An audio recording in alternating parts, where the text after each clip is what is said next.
You probably have seen these websites where you can upload your PDF files and then you can chat with these documents that you uploaded. Now, in today's video, we are going to be doing exactly the same, but we'll be creating our own user interface. So here is how our app is going to look like. You will be able to simply drag a PDF file, or it can be any other file type, and then ask questions directly from that PDF file. Then you will get a response. So by the end of the video, you will be able to replicate this. All you need is just some basic Python experience. For the rest of the step, I will walk you through a step-by-step process. Okay, so here's the architecture that we're going to be looking at. So in this video, we will be creating both the front end as well as the back end of our chat app. This is going to be an extremely detailed video where I'm going to be walking you through a step-by-step process as well as live coding to create this PDF chat. Now, the end product is going to be very similar to what you will see on something like Chat PDF. So, for example, here we have the Chat PDF. In order to use this, you need to simply drag your PDF file. For example, I'm uploading the Constitution of the United States, right? And then it kind of creates a summary. But then after that, you can simply interact with it. So let's say how many states are in the USA. Sorry. Okay. And then it's actually using ChatGPT at the backend. And based on ChatGPT's data, as well as the data that you have in your PDF file, it comes up with an answer. So let's say it doesn't provide the information on the current number of states in the USA, but as of 2021, so there were 50 states. So this is like a way we are going to be designing a very similar chat app, right? And it's going to look something like this. So for the graphical user interface, we're going to be using Streamlit, right? At the backend, in order to process your data, create embeddings and response from the large language model that is going to be coming from the OpenAI API. However, you can easily replace those with open source models. But just to show you the process, I'm going to be using OpenAI API. And later on, I will walk you through different steps and show you how you can easily do this. I have a whole bunch of videos on that, so that's going to be pretty easy to do. Now, for the front end, again, it's going to be based on Streamlit. So the user will upload a PDF file, just like we did here, and then it will accept prompts from the user as an input and generate responses based on the LLM and embeddings that we use and show those back to the user. Now, that's just an overview of how the system is going to look like. In terms of background requirements, all you need is to have knowledge of Python. The rest, I'm going to walk you through a step-by-step process. So, essentially, this is what we're going to be doing. We'll upload our PDF files, divide it into chunks, compute embeddings, then create a vector store that's going to become a knowledge base. And in terms of the query, so the user will ask a question, compute embeddings, do a search on the knowledge base, and then give us a result, right? If these things do not make sense, that's absolutely fine. By the end of the video, you will understand all these concepts. Okay, so I'm going to be coding everything in Visual Code Studio. Now, all the required packages are listed in this requirements.txt file, but if you face any errors, you might have to install some other packages. Just do those, right? So now I am in a directory and there are just two files. One is app.py, where I'm going to be putting all my code. The second is the requirements.txt. So first, let's install all the required packages. So I'm going to use, say, pip install our requirements.txt. So essentially, it's going to go here and pick all the packages one by one and install them, right? I have already installed these in my virtual environment, so I don't need to do that. One other tip, make sure that you create a new virtual environment for each project. So if you have Python and conda install, you will do it something like this: conda create dash and then your virtual environment name, right? I already have one that I'm using, my env, so I'm not gonna do this step. Now, as I said, we're going to be using to create our graphical user interface using Streamlit. So what exactly is this? Now, Streamlit is a package which lets you create beautiful graphical user interfaces right in your Python code. It's very similar to the normal Python code. There are just a couple of changes, but you will be able to create graphical user interfaces within your Python files. It's very similar to Gradio, which is actually used in Hugging Face a lot, right? So this is what we're going to be using. Now, in the basic form, first let's create a structure of our graphical user interface, and then we will add more components and explain what's going on. So first I'm going to import Streamlit. So I'm going to say import Streamlit as st, right? And then let me add this code so that it's visible what's going on, right? So in Streamlit, I'm going to create a vertical sidebar. Okay. If you saw my like the start of the video, there is a sidebar which has some information. So let's save this. I will walk you through this file in a bit, right? So to run this, we're going to say Streamlit run and then app.py. Okay. Now this is going to be a very simple app, but when you run the code, you will see this local URL. You can copy this, and if we go here, so here is our basic app running. So it has a sidebar, and that sidebar has some information. On this is going to be the main place where we will be creating our app, right? Now here, basically what you do is within the sidebar, we define a title. Let me actually do it this way. Okay, I hope it's going to be more clear now. So title, that's the title that we give it to the app, right? And then you have a markdown, like normal markdown. Within the markdown, we define the about, so that's the subtitle, and then Streamlit with the corresponding URL, right? So these are actually active links. If you click on it, it will take you to the Streamlit website, right? Similarly for Langchain and OpenAI, and then an emoji here. Now, the great thing about Streamlit is you can simply make changes here in your Python code, and you can see them right away, like what's going on, right?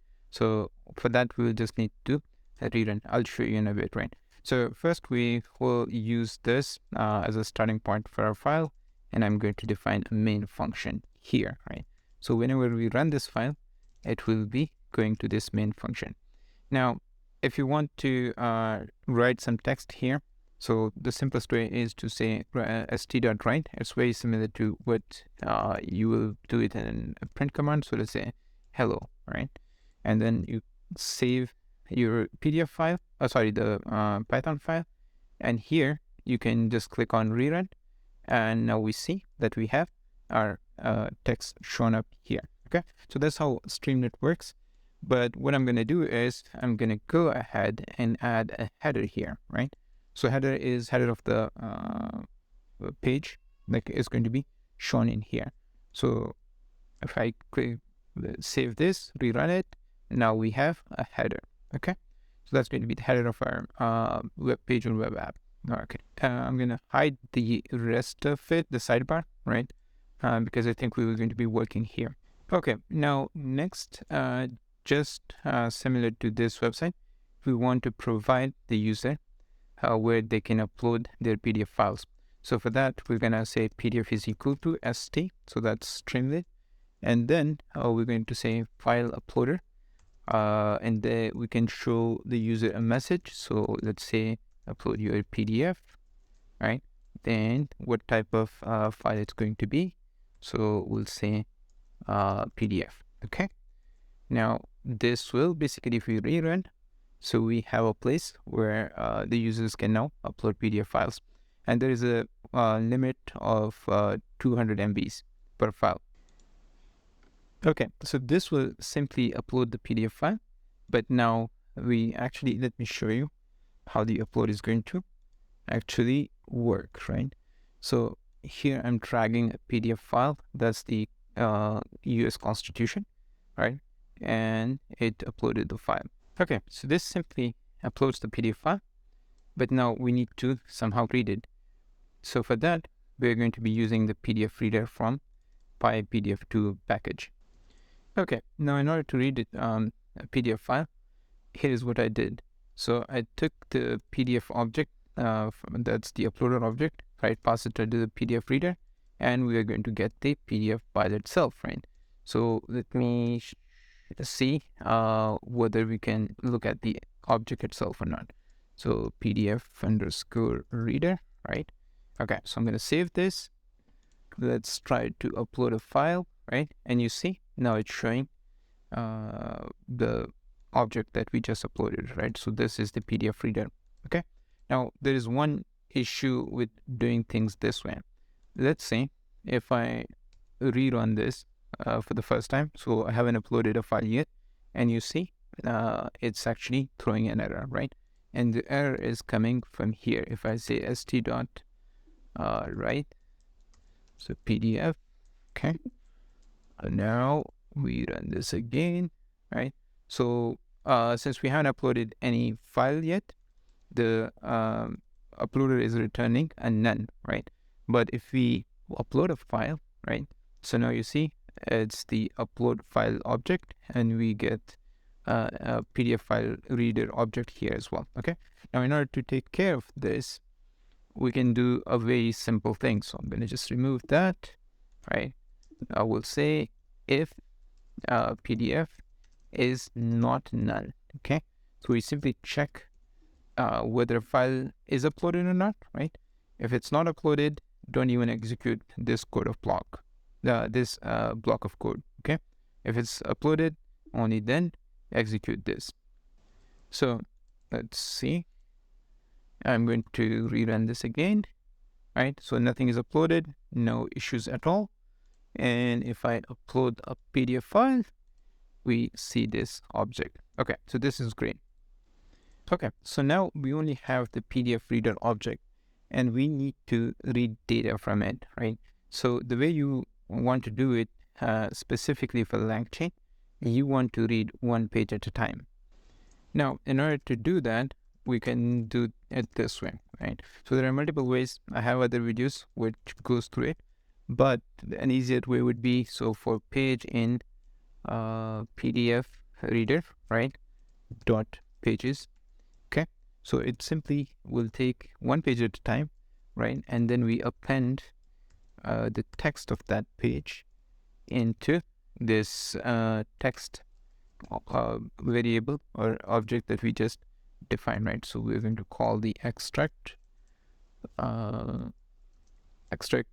text, right? So it's going to read each page and append it to this text file, right? So I'm gonna just check it whether it works or not, right? So let's do this again. Okay, let's rerun, and hopefully, yeah, okay, so good. Now what it did was it read each and every page and appended it together, right? So here is all the text that is within this constitution.pdf file. We just completed the data loading part, so we're basically right here. Now we will start the fun part. Now next, we need to actually take these documents or these pages and split it into smaller chunks so that our LLM can process them. The reason is that the LLMs, or the large language models that we're going to be using, it has a limited context window. So for example, if you're using ChatGPT, I think it's 4,096 tokens. For GPT-4, it's around, the one that is available is 8K, and I think there is a 32K version as well, but it's not yet publicly available. So basically, we need to divide our text into smaller chunks. Now, in order to do that, we are going to be using recursive character text splitter from Langchain. So in order to import it, so from Langchain, then we are going to say text splitter and import recursive character text splitter. Okay, so here is how we're going to be setting it up. So the recursive character text splitter, it will divide a document into a chunk size of 1,000 tokens each, and then there's going to be an overlap of 200 tokens between the consecutive chunks. Now, in order to explain the overlap part, let's say if I were to draw this, assume this is the first chunk, right? It's 1,000 characters long. Then the next chunk is not going to start here, but rather somewhere here, where it will have an overlap of 200 tokens. Okay, so hope this is clear. And this is important when there's an information which spans more than one chunk, right? So let's say if you have an information which is in multiple sentences, right, and these are interdependent, then you want the second chunk to actually cover some of the previous one, so it keeps the context of the conversation. Okay, so we define our text splitter. Then we need to actually convert text into chunks. So the way we are going to do is we will call this text splitter. Okay, so text splitter dot split text or split documents. If you give it documents, then you can do the split documents. In this case, we already converted it into text, so we will just pass the text object here. Okay, in order to make sure that we are actually dividing it into chunks, so I'm gonna just do this text, and then pass on the chunks. Right, that's what we just created. Should I rerun this? And hopefully, so here we have our chunks, right? So you see chunks 0, 1, 2, 3, and I think it goes on, right? And another thing which probably want to notice is this overlap, right? So the first one, at the end you see this, right? The second chunk is actually starting with this section section 2, and then the House of Representatives shall be composed of, right? So that's how the overlap works. Okay, next, for each of these chunks, we need to compute the corresponding embeddings. All right, so you may ask, what is embeddings, right? So embeddings is basically a numerical representation of your text. So let's see if we can find a good example. So for example, let's look at this one. So basically, or maybe not this, probably. Okay, yeah. So for example, in this case, you have a 3-dimensional vector space, and each word is represented by these 3 dimensions, right? So king is represented, then queen is represented by another point in this 3-dimensional space. Here is actually a better example. So for example, the word cat is represented by a 4-dimensional embedding, right? So these are numerical values that will simply replace the word cat, right?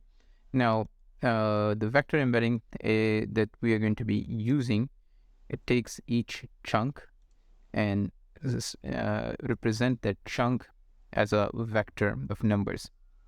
So now, instead of the text or like a single word, you are going to have a whole chunk or a bunch of sentences represented by something like this, right?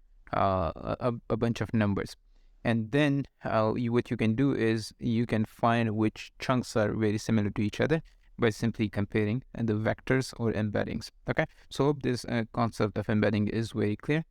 I have a whole bunch of other videos on this topic if you guys were interested, so check those out. Now, in order to compute embeddings for our chunks, we will be using OpenAI's text embeddings. So let's say OpenAI text embeddings, okay? And this is what we're going to be using. Let's look at it, what is happening here. So you provide the text, then there's a model, which is a pre-trained text embedding model, and that will compute the embeddings and return the embeddings to you. So for that, we are going to be using a wrapper within Langchain that wraps around the OpenAI embedding. So that is going to be OpenAI import OpenAI embeddings. Okay. Now, here's how you actually use it. So if we'll create an embeddings object, right? So let's call it embeddings, equal to, and then we create that object from OpenAI embeddings. Now, so this is just the embedding object. We want to compute embeddings on our documents, right? So there are a whole bunch of vector stores that Langchain supports. So Langchain, I would say embedding power, let's see, vector store, right? Let's see what it comes up with. So if we look at the documentation from Langchain, then there are different numbers of vector stores. Okay, so here is the list of all the vector stores that Langchain supports. So in this case, specific case, we are going to be using the FICE vector store, but you can use anything that you want. Okay, so the way it's going to work, we have our embeddings, and we need to pass on our documents along with the embeddings. So here we are calling them chunks. So I'm going to define a variable called vector star equal to, and we actually need to first import this, right? So let me copy this, scroll up. Okay, so we already imported FICE. Now we can come down and then say FAIS dot, so from text. Okay, and then we need to pass on our chunks along with the embeddings.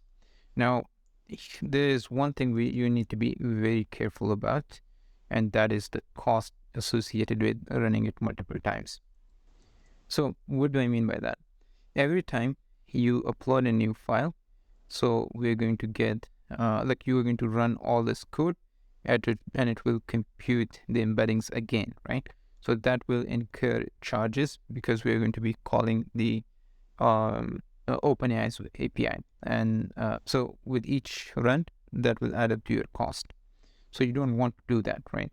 So what we're going to do is we want to figure out a way that we only compute the embeddings or vector store once and just keep it on the disk for each file that we're putting it in. Now, in order to do that, let's come up with a method. So first of all, let me comment this section, right? And let me rerun this. Okay. So next, what I'm going to do is I will take this PDF object, right? And it has a field called name, right? So let's see st dot right. Okay. So PDF dot name. Okay. Let me rerun this. Okay. So you see the file that we uploaded, and it is constitution.pdf, right?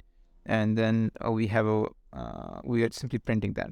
So what I want to do is for each file that we upload, I want to take the part of the name before the file extension, right? Compute these vector store embeddings and store those, right?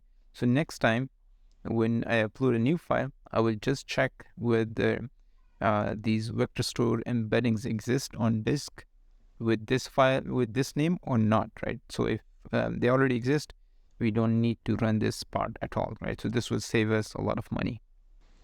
Okay, so here's what we can do. So I'm going to say with open, right? And let's give it a file name. So the way I'm going to define the file name is, let's do it this way. All right, okay, we'll just do this. So what I did was I took the file name and dropped the last 4 letters that are corresponding to .pdf, right? And then we can pass this on store underscore name. Okay, next we are going to write it to a pickle file. I actually need, okay, so .pickle, and then we want to write this file, right? So we'll say this f, okay, and actually let me first import .pickle. So let's say import, okay, pickle. Okay, so pickle is basically for writing files to storage, right? So I'm going to say pickle.dump, okay, and then we can use the vector store because we want to write this vector store into the disk, right? Okay, so let me show you something. All right, if you see, initially we only have 2 files here, the app.py and requirements.txt.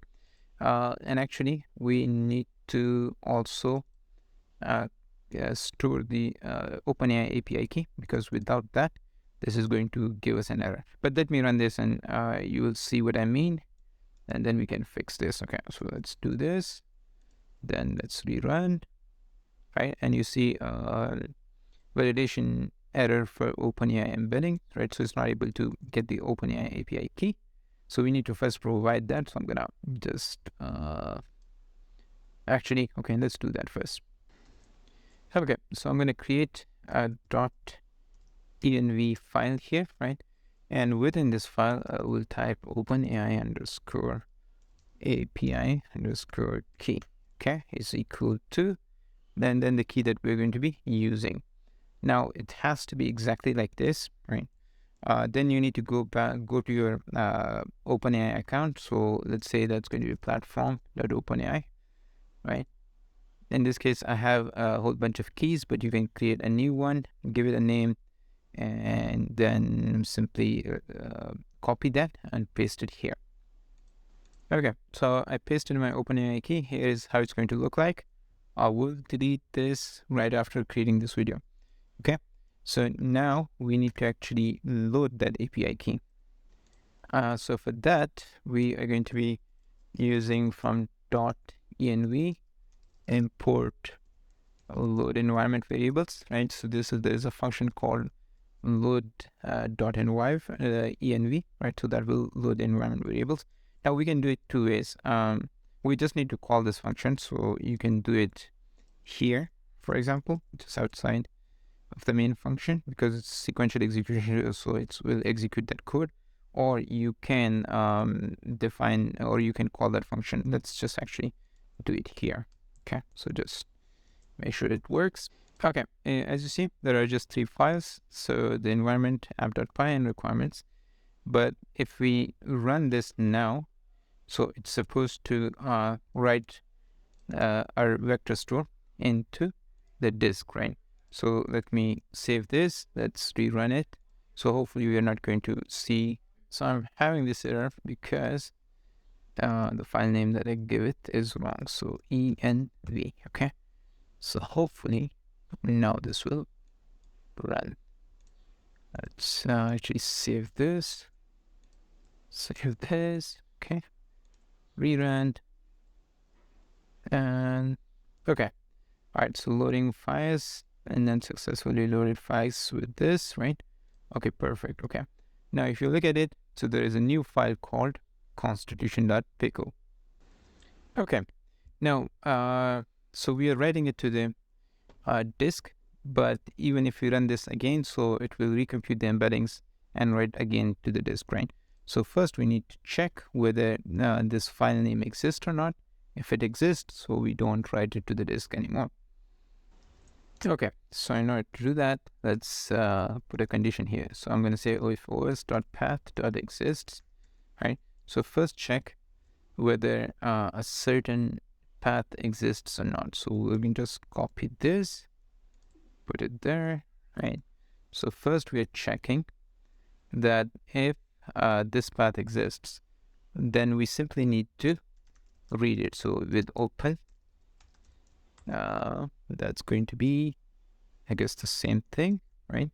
So we simply read that file since we want to read it. So that's going to be RB, right, as F.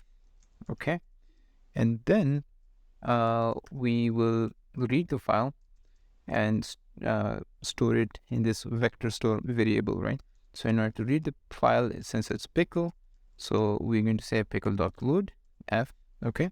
So basically this part reads the file from the storage. Okay. Now just to make sure that's exactly what it's doing, so let's run a quick test and say embeddings loaded from the disk. Okay. Now if it does not exist, then we want to recompute the embeddings again, right? And that's when we're going to be running this whole operation. And actually, you probably want to remove this part right, and put it here. Okay, so let me walk you through the logic here, right? Wait, do we have, oh, we don't have OS. I'm going to say import OS. That will import the operating system packages. Okay, so we calculated the chunks, right? Then we see that with this given file name, do we have any embeddings that exist on the disk? If they exist, we simply read that from the disk, right?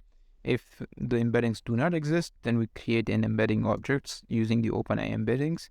Then create a vector store using files, right? And here we're using the chunks as well as the embeddings that we just loaded, and then simply write that to the disk as well. So this process will definitely help us in saving some money.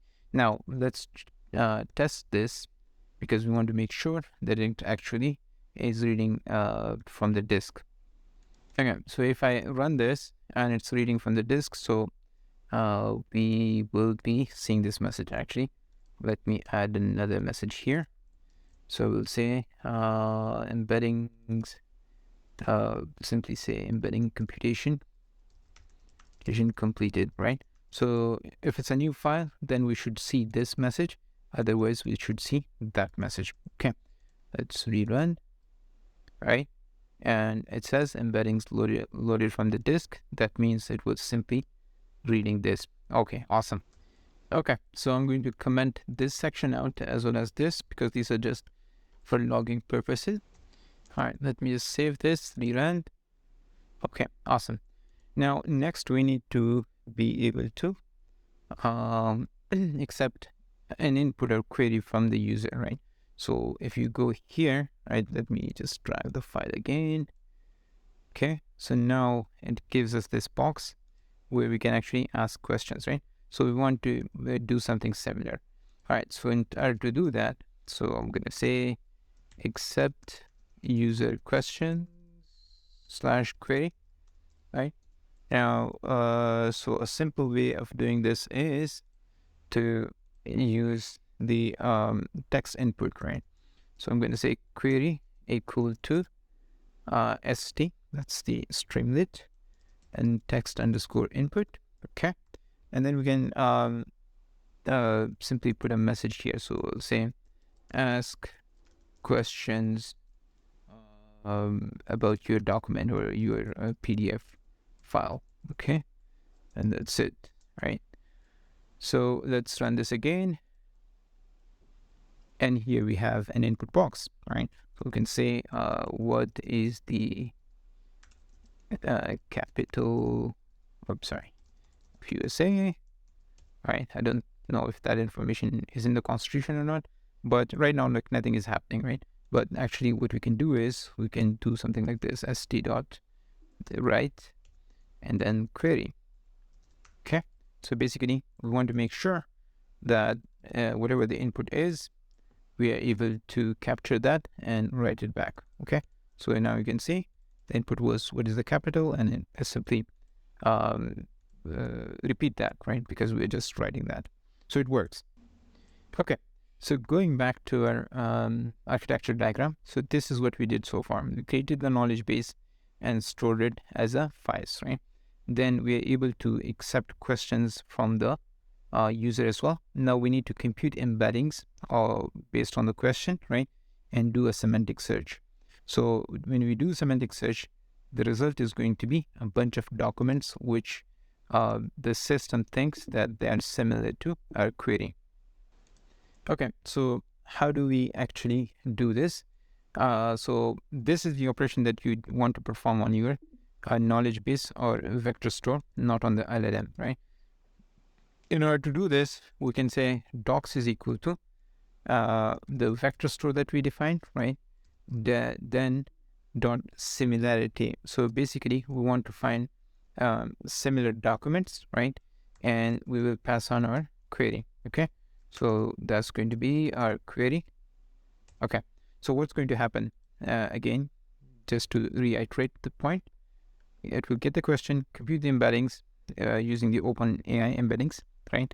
and then do a semantic search. So out of all these chunks, it will pick, I think, top three by default. So the top 3 documents that are the most similar to our query, and it will simply return those, right?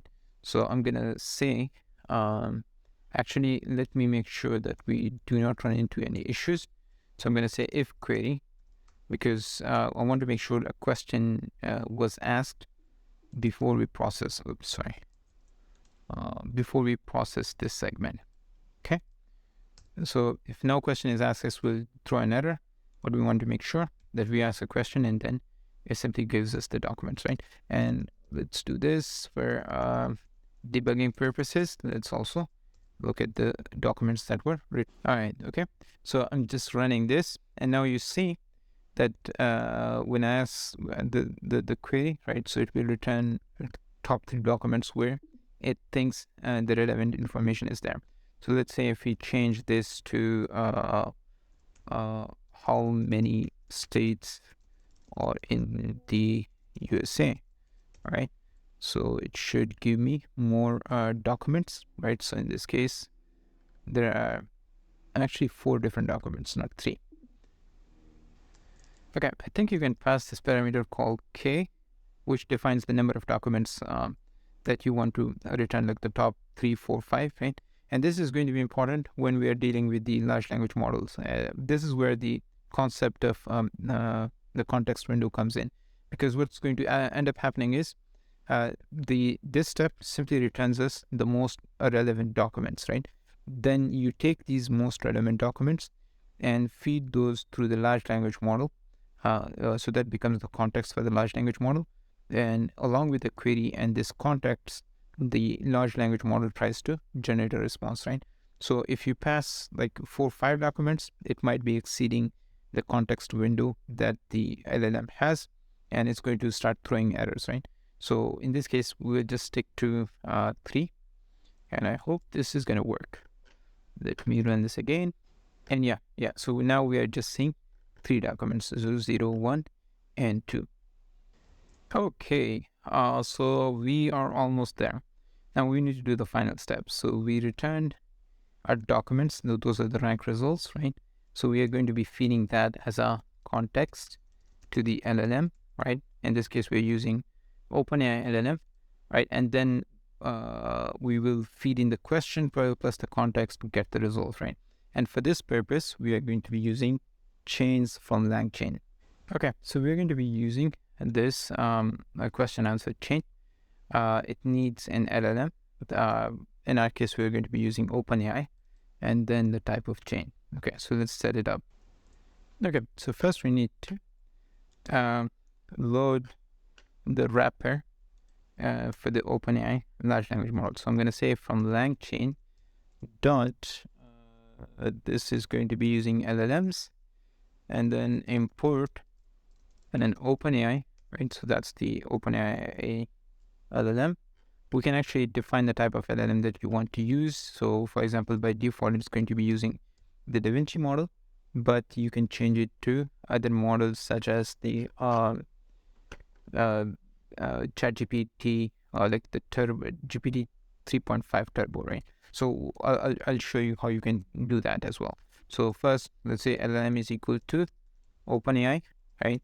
And I'm going to use the default settings. So the default settings, the temperature is 0. I think we can set it to 0, right? You can define the model name as well, right? But let's first do experiment without that. So using the default one, and then we'll change it. And there is a reason why I'm using the default one. I'll show you in a little bit, right? And next, we also want to load our question answering chain, right? So in order to do that, we can just say from Langchain dot chains dot question answering, okay, and import.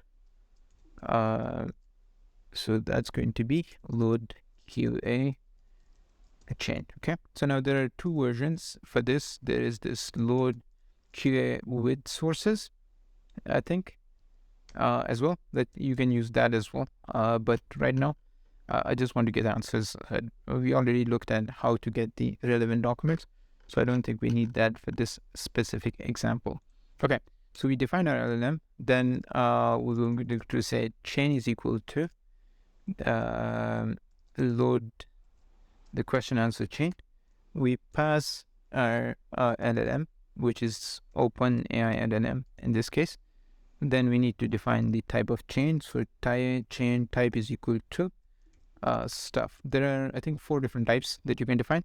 If there is interest, I can actually create more videos on it and see explain what goes on there. So here's what we did. We got the response from the chain, right? And then we are just writing that response. So for example, here is what was how many states are in the US. So the response is 50 states. This is pretty neat, right? So that's how you can actually design a question answer system for your PDF files. Now, I just want to show you one more thing that I saw somewhere where if you want to look at the cost associated with each and every query, right? So we can actually do that directly here, and I'll also show you how much it's going to cost you if you're doing this within the OpenAI's platform. All right. So first we need to create a callback. So I'm gonna say from Langchain, right? Again, it's a wrapper around OpenAI. So it's going to have callbacks, right? Then there is import get API callback. Okay. Now this will help us in figuring out how much each query actually costs us, right?